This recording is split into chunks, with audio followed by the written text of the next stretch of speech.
മേഘാലയയിലെ honeymoon കൊലപാതക കേസിൽ മലക്കം മറിഞ്ഞ് പ്രതി സോനം രഘുവൻഷി തന്റെ ആഭരണങ്ങൾ കൈക്കലാക്കാനെത്തിയ അക്രമി സംഘത്തെ ചെറുത്തപ്പോഴാണ് ഭർത്താവ് കൊല്ലപ്പെട്ടതെന്നാണ് സോനത്തിന്റെ പുതിയ മൊഴി. എന്നാൽ കൊലപാതകം ഇരുവരും ചേർന്ന് ആസൂത്രണം ചെയ്ത് നടപ്പിലാക്കിയതിന് ശക്തമായ തെളിവുകളുണ്ടെന്ന് പ്രത്യേക അന്വേഷണ സംഘം വ്യക്തമാക്കി.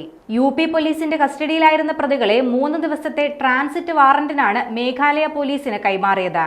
പ്രാഥമിക ചോദ്യം ചെയ്യലിൽ പ്രതി സോനം രഘുവൻഷി കുറ്റം നിഷേധിച്ചു. കവർച്ചാശ്രമത്തിനിടയിലാണ് ഭർത്താവ് കൊല്ലപ്പെട്ടത്. തനിക്ക് മയക്കുമരുന്ന് നൽകി ആരോ UPയിലെ ഗാസിയാബാദിൽ എത്തിച്ചു. മറ്റൊന്നും തനിക്ക് ഓർമ്മയില്ലെന്നാണ് സോനം പറയുന്നത്. എന്നാൽ സോനത്തിന്റെയും കാമുകന്റെയും പങ്ക് വ്യക്തമാക്കുന്ന ശക്തമായ തെളിവുകൾ പോലീസ് ശേഖരിച്ചിട്ടുണ്ട്.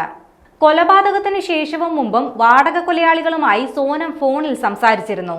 CCTV ദൃശ്യങ്ങളും ശേഖരിച്ചിട്ടുണ്ട്. ഷില്ലോങ്ങിൽ നിന്ന് സോനം പോയത് ഗുവാഹത്തിയിലേക്കാണ്. അവിടെ എത്തിയതിനു ശേഷവും കാമുകൻ രാജ് കുഷ്വാഹയുമായി ഫോണിൽ സംസാരിച്ചു. അതേസമയം സോനം അങ്ങനെ ചെയ്യില്ലെന്നും പോലീസ് ചുമത്തിയത് കള്ളക്കേസാണെന്നുമാണ് പ്രതികളുടെ കുടുംബം ആരോപിക്കുന്നത്. എന്നാൽ 5ലധികം പ്രതികൾ പിന്നിലുണ്ടെന്നാണ് കൊല്ലപ്പെട്ട രാജ രഘുവൻഷിയുടെ കുടുംബം ആരോപിക്കുന്നത്. കീഴടങ്ങുന്നതിന് മുൻപ് സോനം സഹോദരനെ വിളിച്ചിരുന്നു. തന്നെ ആരോ കൊണ്ടാക്കിയെന്നാണ് സഹോദരനോട് പറഞ്ഞത്. കൊലപാതകം ആസൂത്രണം ചെയ്തത് സോനമാണെന്നും മണിക്കൂറുകളോളം സോനം കാമുകനുമായി ഫോണിൽ സംസാരിച്ചത് തന്നെ ഇതിന്റെ തെളിവാണെന്നും രഘുവൻഷിയുടെ കുടുംബം ആരോപിക്കുന്നുണ്ട്.